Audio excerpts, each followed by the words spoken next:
Welcome back to another Orktober video brought to you by One Mind Syndicate. I am your host Gersh1, and today we're going to be rescuing some orc trucks. I bought some used orc trucks on eBay. I figured I'm not going to pay like $40 for trucks when I can get them off eBay for 20 bucks.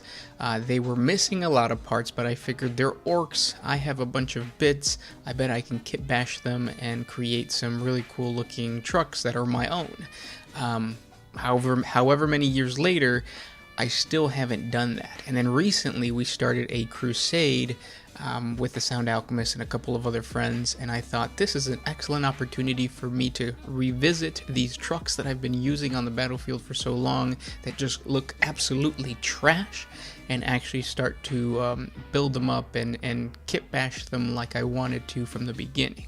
Now, that's what we're going to do today.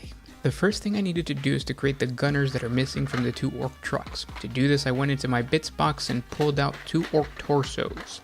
Any orc player is going to have an extra pair of torsos just because the orc boy kit comes with 9 boys, and then the 10th boy you could either make him a knob or a regular orc boy. So you take this orc torso, the head, and whatever arms you have laying around. I'm going to be using these specialist guns that come in the orc kit. If you don't have these, that's fine. I'm going to show you guys how you can make it with just about any arms that you have laying around. So this is what I was able to scavenge.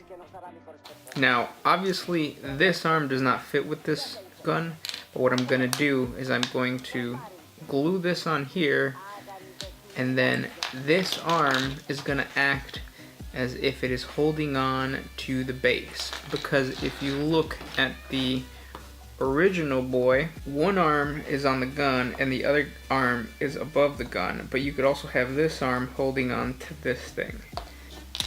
Same thing over here. I have a torso. The reason that it's white is because it's a recast. I have his face. And the difference between him, because I don't have another specialist gun, I'm going to kit bash the gun, and he's going to be holding on to the base. With this hand, he's going to be trying to hit whatever the truck is riding nearby. So there'll be just the boy and the gun will be off to the side. Now let's figure out how we're going to build this. The bottom part of the gunner has to be cylindrical, and it has to fit right next to the driver, just like the original model. However, it also has to be solid, so that it can hide the fact that the greenskin is going to be missing legs. After looking through some random bits, I finally decided on this. I was going to be using the lid of an old dried up paint can. These are tester paints, and the lids fit perfectly inside the truck. However, the top is way too wide to hide the fact that the orc is going to be missing legs, so I need an additional smaller cylindrical bit that can fit the orc torso, and this is what I found. It's an empty yarn dispenser. I bought this at the dollar store and it fits perfectly. All I have to do is cut it down to size. Once I was satisfied with the fit, I was able to use some sticky tack and perform a rough assembly of the orc to see how we would fit inside of this new contraption. I wanted one arm to be holding onto the gunner assembly, so I made some cuts and sawed off some plastic bits, and I was able to make the orc appear as if he was holding on for dear life. Once I was satisfied with how the orc looked, I superglued everything in place and began working on the second gunner. Now, I didn't want to leave the bottom of the paint can empty, because it broke the illusion that the orc had legs, so I attached some of the extra yarn roll to the bottom of the lid and fit tested the model to make sure it fit inside of the truck. It looked like the 2 orc gunners were inside of a trash can, but it worked. The randomness of the whole thing made it very orcish. Now it was time to build the wrecking ball of the truck.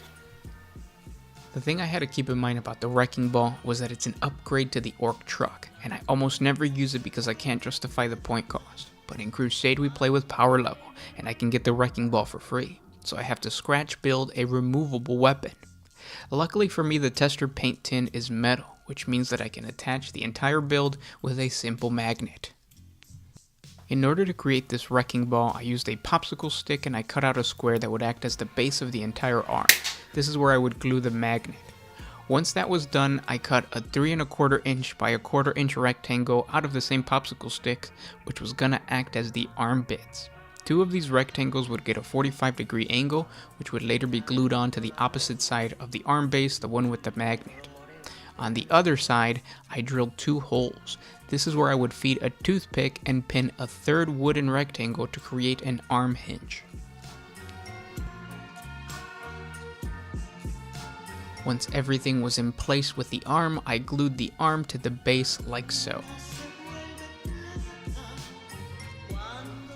I could leave everything like this and simply attach the chain and the wrecking ball, but I wanted to make the arm longer, so using a similar method, I extended the arm.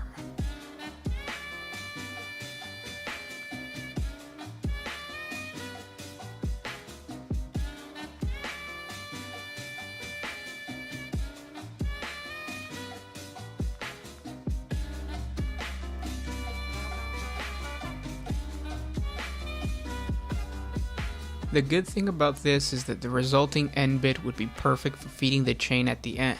This is the shape I ended up with.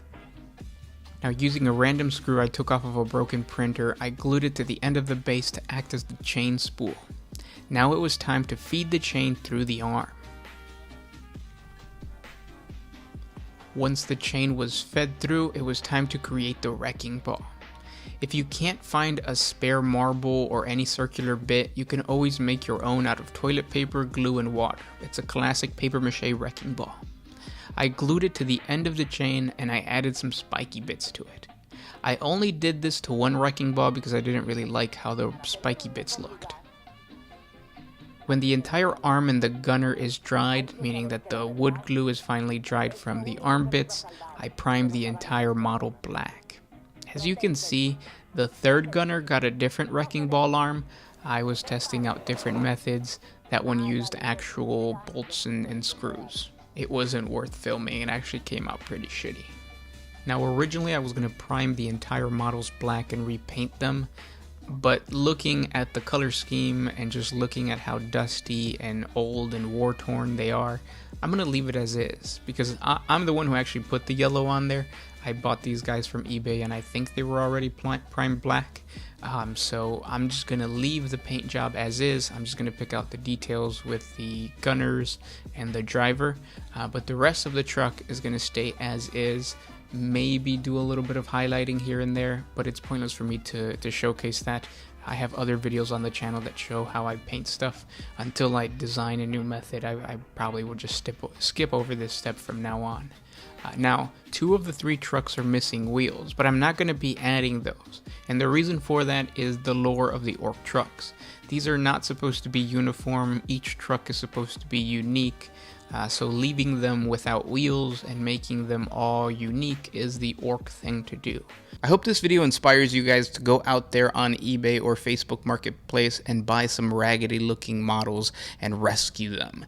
It's a lot of fun because the model then becomes a very unique piece in your army, and you have like this confidence as a war gamer to say, yes, I'm fielding this on the battlefield, something that I created and I rescued. So I hope you guys enjoyed this Orktober video. Stay tuned for more. Subscribe, like, do all those things, and I'll talk to you guys tomorrow. This is Gersh1 with One Mind Syndicate signing out. Always